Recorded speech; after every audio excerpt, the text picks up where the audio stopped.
Hey everyone, and welcome to another episode of Fight Chat Friday here with TKD Coach Academy.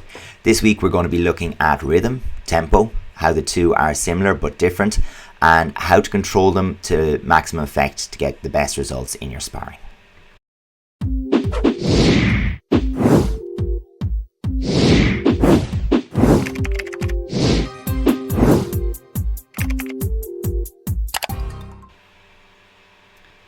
Hey everybody, welcome back to another episode of Fight Chat Friday.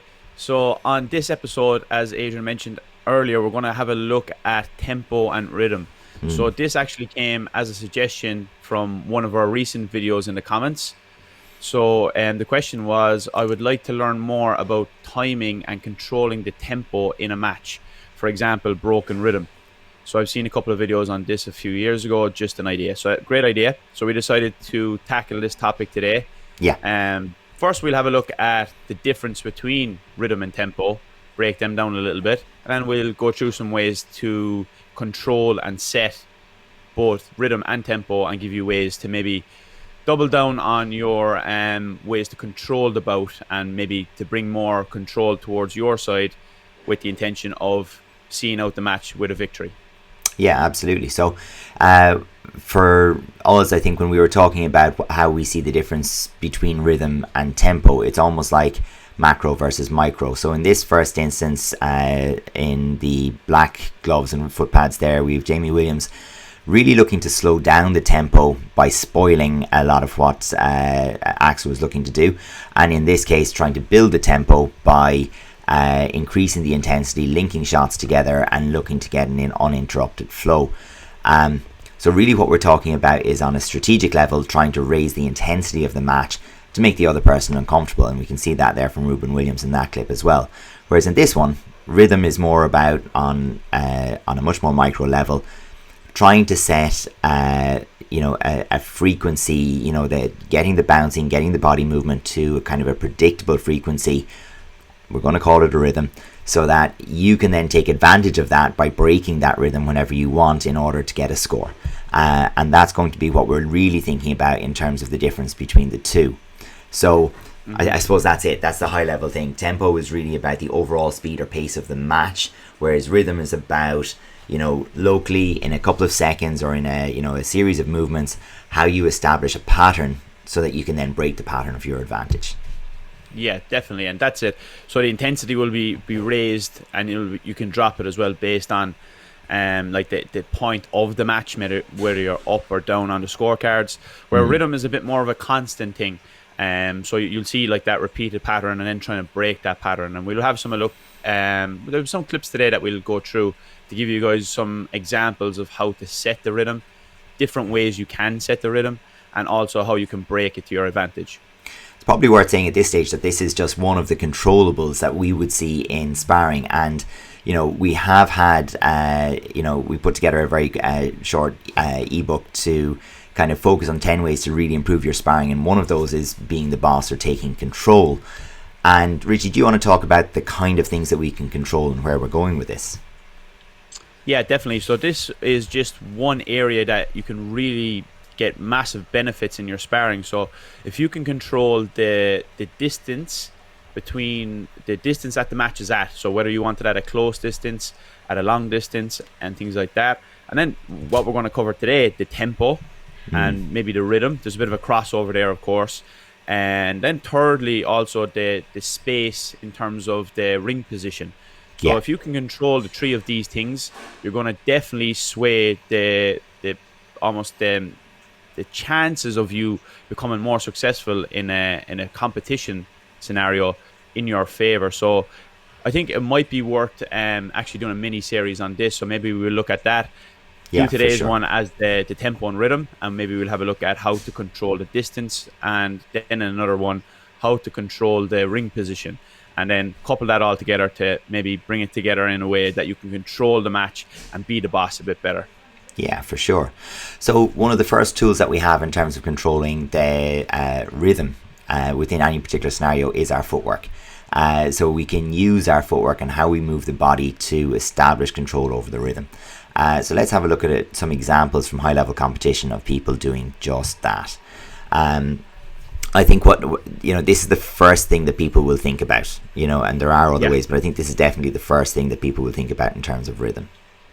Yeah, and see, the thing is with the tempo and the rhythm, it's similar in terms of the footwork that sets both. It's your bounce, your steps, your footwork, and how you do all these things in different ways in terms of different steps, different movements, and they actually create the rhythm and the tempo. So there's a little bit of blurred lines there at times, but this is a great example of the rhythm where you set the constant bounce and then it's broken to come forward with a blitz. Whereas going back to our commenter's question, like, this is a good example of broken rhythm, which is difficult to sustain for a long period of time, but what you have is no established pattern.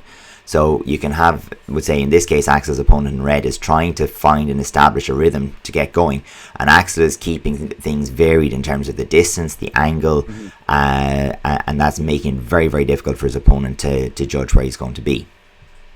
Yeah, here's Luke. He's bringing it's intensity, but it's also he's looking at the rhythm as well. The constant bounce here it's very evident that it's okay. He's there, he's setting the rhythm, and then all of a sudden he changes it very quickly, and it becomes unpredictable. And that's what it's all about, because when you're predictable in your movement, it's easy for your opponent. Whereas when you change that predictability, then the other side almost has to react, and they have to make a move or get hit, and that creates openings, and that's what happens here for Luke. He creates openings. Exactly that. I mean, here's one where we can see two opponents trying to establish the rhythm for themselves. So we have Julio Carlos, and I actually can't remember who's against in this particular clip. Is it Jack? Oh, okay, yeah, perfect. So but you can see where they've both tried to establish those little micro advantages in terms of breaking the rhythm, and Julio ends up slightly at the better off at the end of it. But that's the micro game in terms of setting rhythms, because what happens is you're either leading or you're following. You're never neutral in terms of rhythm. So either you're leading and your opponent is having to react to how you move, or your opponent is leading and you're having to react to how they move. And it's really important to recognize which you're doing. And a lot of the time people will just fall into it and then they don't realize they're actually following the rhythm. And then it makes their opponent appear faster or more unpredictable, because they don't recognize the fact that they've already been put into a pattern, set into a rhythm. It's like being hypnotized in a way, so if you don't recognize that it's happening, it could be quite powerful. So what we're always trying to do is recognize when you're following an established pattern rather than setting the pattern for yourself. And we need some behaviors that are like second nature to break out of these rhythms. So whether it's that you make a slightly different bounce, you make a backward step and come forward, you make a slight side step, there are different things that you can do, even just lift and move with the front leg, to try to interrupt your opponent's rhythm so that you can now start to be the one who sets the rhythm again. And you can see why it falls under a broader category of be the boss and control, because as you said, you need to be the one that sets out the stall here. And the reason why this actually is a thing is because of a whole broader concept called chunking. And it's where we, from doing loads and loads of hours of sparring, we kind of pick up patterns in our mind, subconsciously almost. And then because people can break those patterns that we expect, there's openings that form and more opportunities become available. So chunking is just a little bit of a concept in sports science. So if you want to kind of go a bit deeper into that, it's worth checking out. It's very, very interesting, and it will give you a concept as to why this is an option and why this happens in sports, not just combat sports like ITF Taekwondo, but all sports. And then we can look at, well, what else can we use to set a rhythm? Because we don't have to just use our feet. Our whole body's in motion, and our eyes are picking up this movement as well, which is the whole thing. If you really think about what you're doing with your movement as trying to gain control over that visual response that your opponent is getting, it's like a visual rhythmic thing that they're picking up on and reacting to. So we're trying to establish that we don't have to use just our hands, just our feet. So now we're going to look at using the hands and the body movement overall to try and establish that same kind of rhythmic control over your opponent. So we have a few nice little examples here. And sometimes this is taken for granted, but it's very, very effective. You see David Kerr here is on the right. He's using his front hand and his front foot to almost make an invitation for his opponent to come in. He's like, I'm attacking, but I'm not. Then his opponent sees an opportunity to bite on. He goes for it, and David is already a step ahead to counter him very, very cleanly and get a clear score on the judges. Absolutely. And, here we have a very similar thing from the USA, where he's looking to establish some patterns with this front hand high. It's almost looking at that invitation. Can we invite my opponent to kick me to the body so I can go over the top? But, and then we transition here into head and body movement. And, the same thing is very effective because it changes the opponent's perception of distance. And the back forward back invites you to attack on one of those movements, and if you're the one who's leading, that's very powerful. Yeah, this one is high level here from Ross on the left and Alice on the right in red. So they're both trying to set out their stall almost with their front hand, trying to establish that rhythm of their own. And it's when Ross gets into contact then with his, it just creates an opening that he can follow on and create some combinations from. So it's very, very effective to be able to use your front hand, as well as it will kind of link up to other parts as well, like your distance management and things like that. But the big point here is not to forget about the hands when you're trying to set your rhythm and link that into tempo then later on in the match as well. One of the things sorry, Richie. Yeah, I was just going to say, one of the things that can be particularly challenging with this is it changes as your level increases. So your rhythmic changes have to be way more obvious sometimes at the lower level of sparring. So when you're at yellow, green, blue belt sparring, sometimes these have to be really big, obvious kind of movements for your opponent to react at all. Whereas they actually have to get a lot more subtle, or they're just blatant, obvious tells to a high level competitor. So the small movements from David Kerr in the front arm linked with the foot, which then, the little bit of a backward step, the arm goes still, the opponent comes in and he's hitting. Like that kind of thing is probably going to get no reaction at all from a yellow belt who might just stay on the spot and bounce. It's like, well, this is all a waste of time then. So it does have to be in tune with the right level of opponent as well. So that's kind of an important thing to recognize at this stage. Yeah, and I think we always get the question as well of why do we bounce in ITF compared to other combat sports? And this is one of the reasons, because the speed is a little higher. We then need to have that rhythm at a bit more of a higher frequency as well often compared to other combat sports. So by using a bounce and setting a rhythm, it gives you an advantage. And then obviously if the high level guys do it, it's what everybody does. So it's very rare to see somebody very static on their feet being able to control the rhythm really, really well. So you might get away with it, as you said, at that yellow belt, green belt level. But at the really top level, you need to be able to have your feet ready and set that rhythm so you can move nice and fluid, be on balance, and throw shots in your rhythm. Absolutely.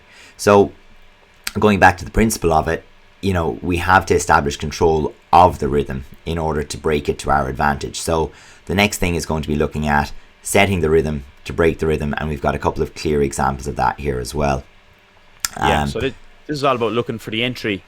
Really. So you're setting this rhythm like we had loads of examples of. So you're setting predictable behavior, like circling here from Thomas Barada. He circles again, and now this is a predictable behavior. You expect it again, and now as an entry. So it's just all about setting a rhythm where your opponent almost becomes comfortable in the pattern, and then breaking that pattern very quickly. And the thing is, like, this is a really obvious one where, Thomas is like sidestep, bounce, sidestep, bounce, and it then sidestep, go. And, this is a slightly more intricate version from Julio here. But it is very much the same thing. It's about, I'm showing you a pattern. You're, subconsciously adapting to my pattern. So I'll go over here, but I won't do anything too much. So that's a bit of a replay of the actual scoring shot. But as we go here, you can see he kind of goes here, sets himself up, nothing much. He goes to the side, he sets himself up, but this time, it's a real shot. And it's that kind of, like, really, in some ways, when you say it out loud, it's super simplistic. Yeah. But in the moment, you're doing things that human beings naturally do. We respond to music, we respond to rhythm. If someone plays the drums, you're going to get into the rhythm of that. If we are training and doing pad work and I go from 120 beats per minute to 140 beats per minute, you'll probably hit faster. It takes a lot of concentration to not engage with the rhythm that's in front of you. So when you're seeing it, you're feeling it, you'll tend to follow it. And so the person who's in control of that they're the person who has the advantage when it comes to the rhythm breaking. Especially when we think about this as a very micro part of the broader game. Yeah. So it's like when you're thinking about something else, maybe that person is thinking, okay, I need to close the space, while the other person is that step ahead because they're setting the rhythm that you're now in. You look to close the gap, and they're just going to pick you off. Absolutely. So then if we link to maybe where we're going with this in the future, we've talked really about, we've talked a lot about rhythm. We'll talk a little bit about tempo before we finish. But this is just something that everybody can take control of. And that's the important thing. It doesn't require it does require skill, but it doesn't require an ability to throw any particular shot. You can set rhythm with your footwork, with your hands, with your overall body or head movement. You can do it when you're behind. You can do it when you're ahead. It's always under your control to take control of the rhythm of the match. And so they're kind of some universal controllables. You can always determine where in the ring you want to fight. So you can always fight for the middle. You can always move towards the edge or towards the corners. And then also in terms of the distance between you and your opponent, that again is something that you, regardless of the techniques that you prefer, whether you're right-legged, left-legged, tall, short, it doesn't matter. You can influence what that distance is. You can make it longer. You can make it closer. And we're not saying your opponent will let you do it, but you always have the ability to interact in those ways. And so we like to talk about those because they're something that everybody can work with. Everybody can try to establish control over those dimensions. And if you're in control of any of them, you have some advantage. And if you're in control of 2 or 3 of them, the match will be shifting in your favor, as you've said before. So just talking about tempo, I suppose overall, the concept of it and where we'd use it. We threw on a little example right at the beginning when we were contrasting rhythm and tempo, and what we're kind of looking at is slowing a match down or speeding a match up, and why would we want to do that, and what different opponent would incline us to do it. Yeah, so obviously if you have somebody here like Axel on the left, he's very, very wiry and he's very quick. So it makes sense to maybe pick moments where you want to bring the intensity down, because maybe you're not going to be able to live at his intensity for the whole round of whether it's 2 minutes, whether it's 4 minutes. It doesn't matter what the round is. Maybe you can't live at that tempo they're used to training at because they do it all the time. Yeah. Whereas you want to be more settled into your own tempo, which may be a bit more controlled. And as well, if you can take somebody out of where they are comfortable at, it gives you a better advantage. I think that's the key one. Where you are. Yeah, I think that's the key one. Like, everybody has a pace, and we've experimented with this quite a bit by forcing tempos on people, and everybody has a pace or a work rate where they're comfortable. And a lot of that has to do with the setting of rhythms as well. So if you are, like, let's imagine you're a drummer. Okay, we'll go with an analogy instead. And you've got to have one foot playing the bass drum. You've got to have, hands working between like rhythm and cymbals and whatever else you're doing. Like, that requires a certain kind of concentration to do that the whole way through. And to maintain that for a full match takes a particular level of concentration. And sometimes you don't want to concentrate for 4 minutes straight. You want to be able to relax and go in bursts. And so being able to slow the tempo and take the initiative out of it and just kind of really slow the pace can be very helpful, particularly if you've got a lead, if your opponent's going to need to link some techniques together to build a score. Then tactics like making the distance longer, going side facing and working your way around the ring, clashing or spoiling, all of a sudden these things, or direct counters, these things are huge to slow the rhythm down. Whereas when you're trying to slow the tempo down, crossed over the words there, when you're trying to increase it, you've actually got to do something different. You've got to, set and break rhythms. You've got to follow through and maximize scores. You have to link and continue sequences of movements. You have to make sure that the restarts are quick. You've got to, make sure that you take advantage of, exits and losses of balance as well, to maintain pressure on your opponent and make it so that they don't get room to think. And that's a higher, like that, in a lot of ways, that takes a lot of concentration, a lot of telling yourself, be next, or be first even. I think it's quite different to do. And some people do it naturally better than others, or train for it better than others. And some people, have a different tempo that they work to that's slower, I think that's why the likes of Julio Carlos are very successful, because they live in this tempo very, very often in their training, in their all their contests, even if it's the first round. Yeah. They live in this intensity and they live with that rhythm. So then when somebody else who's not used to it comes in, it becomes very, very challenging. And you'll often see maybe people can stick with you for the first round, maybe the first 3/4 of a match. But then towards the end, the person who's very used to this intensity will be able to just pull away. And you'll see it time and time again. And it might even be as simple as a warning being a difference. It's just that lack of concentration, maybe that moment lapse, and then something just goes wrong for you because you're not used to that mental concentration also that comes with that higher intensity. Excellent. So let's see what we can come up with for next week in terms of either managing the distance between opponents, so that you can again take advantage of that, or managing their spacing in the ring and how that affects the overall score. But I think that's us on this topic for this week. Again, if people do have questions, if people have ideas, please put them in the comments either under this video or on any of the social media, and we'd be really happy to get back to all of those. And if people have examples they want to send us in terms of ring position or in terms of controlling distance, for next week's chat or the week after, we'd be really, really happy to have a look at those and see if we can discuss those on the channel. Showcase people who watch. Yeah, exactly. That's a good idea. Let's get people who watch the show. Let's put you in the show. So send us your videos and we'll showcase the things that you guys can do. And don't forget as well, check out the ebook that we mentioned earlier on. Link is in the description of this video. And we'll see you in the next video. Thanks for watching. See you next time.